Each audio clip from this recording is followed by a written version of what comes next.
Hello everyone and welcome, my name is Andrew Can, together WeKanGame, here to confront Gnasty Gnorc, the reason we're doing this all, the final boss. Oh man, Gnasty Gnorc. We've had so much talk about him and here we are, finally able to face him.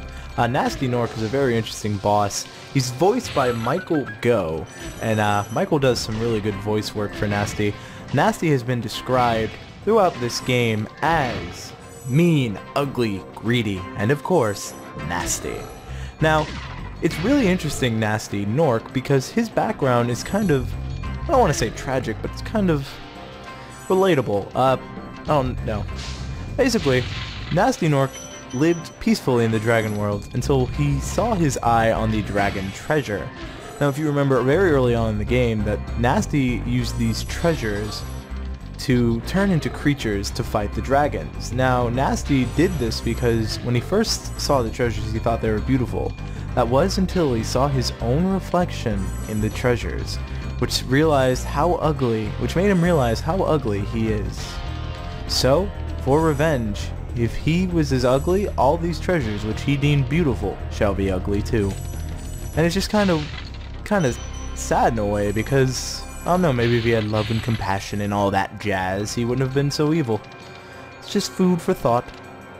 But this world, this level, the main mechanic is Gnasty is a very fast Gnorc, contrary to his size, and he hides these keys with these thieves, so the best way to get them is to jump and run. I call it the Spyro hop.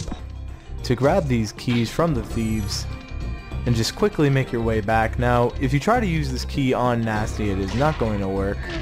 It's just not going to register. What you need to do is go through this door, where we find, on the other side, what's behind door number 1? Another thief.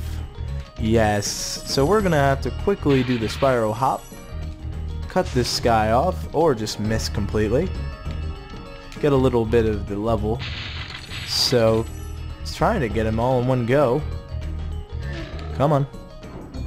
I don't know, sometimes I can do this in one take and sometimes it just seems like I'm never gonna get him.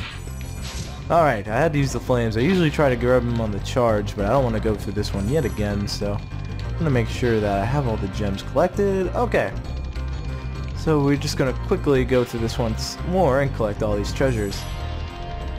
But yeah, Gnasty's story. Very interesting. Gnasty Gnorc will return in this series, not really spoiling anything, but he is a stable character, is just one thing I wanted to mention.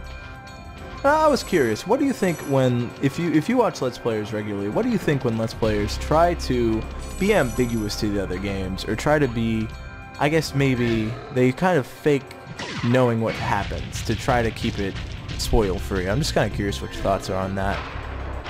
Because, I don't know, I tried to do both, and personally, I kind of feel like, I don't know how to describe it. I want to keep it ambiguous, of course, but at the same time, I don't want to kind of bolster up not knowing, if that makes sense, or maybe I just shouldn't do that, you know?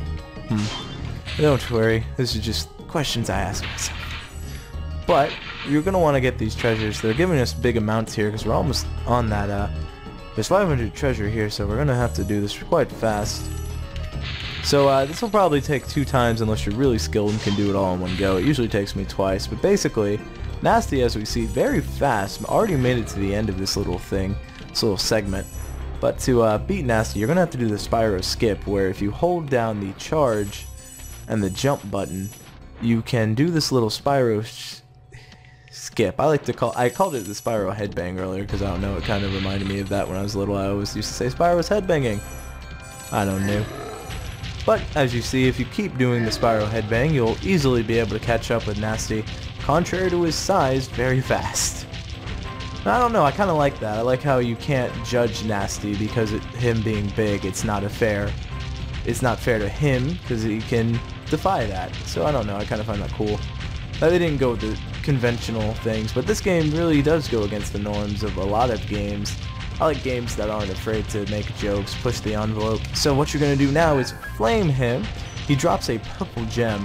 And it's very important that you do this next segment very speedily, because if you don't, all these platforms will fall, which basically means you will not be able to complete this segment. So be very careful on that.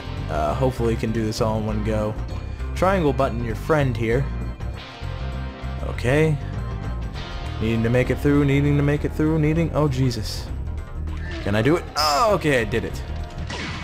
And again, you get him one more time, and Gnasty dies. And we hear Spyro say, "You're toast, Gnorc." And that is it for Gnasty Gnorc. Sorry I took so long. I kind of forgot about you. What about Gnasty Gnorc? Gnasty Gnorc is toast. So now there's order again in the Dragon Kingdom? Well, mostly. I've still got some treasure to pick up.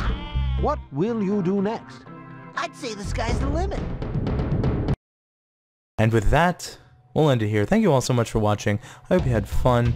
We're not going to show the credits here, but thank you all so much for watching. And in the next time, we will do complete Spyro the Dragon. Thank you all so much for watching. Let me know in the comments below, what do you think of Gnasty Gnorc as the final boss? Do you think he's difficult? Let me know. But thank you so much again. Bye.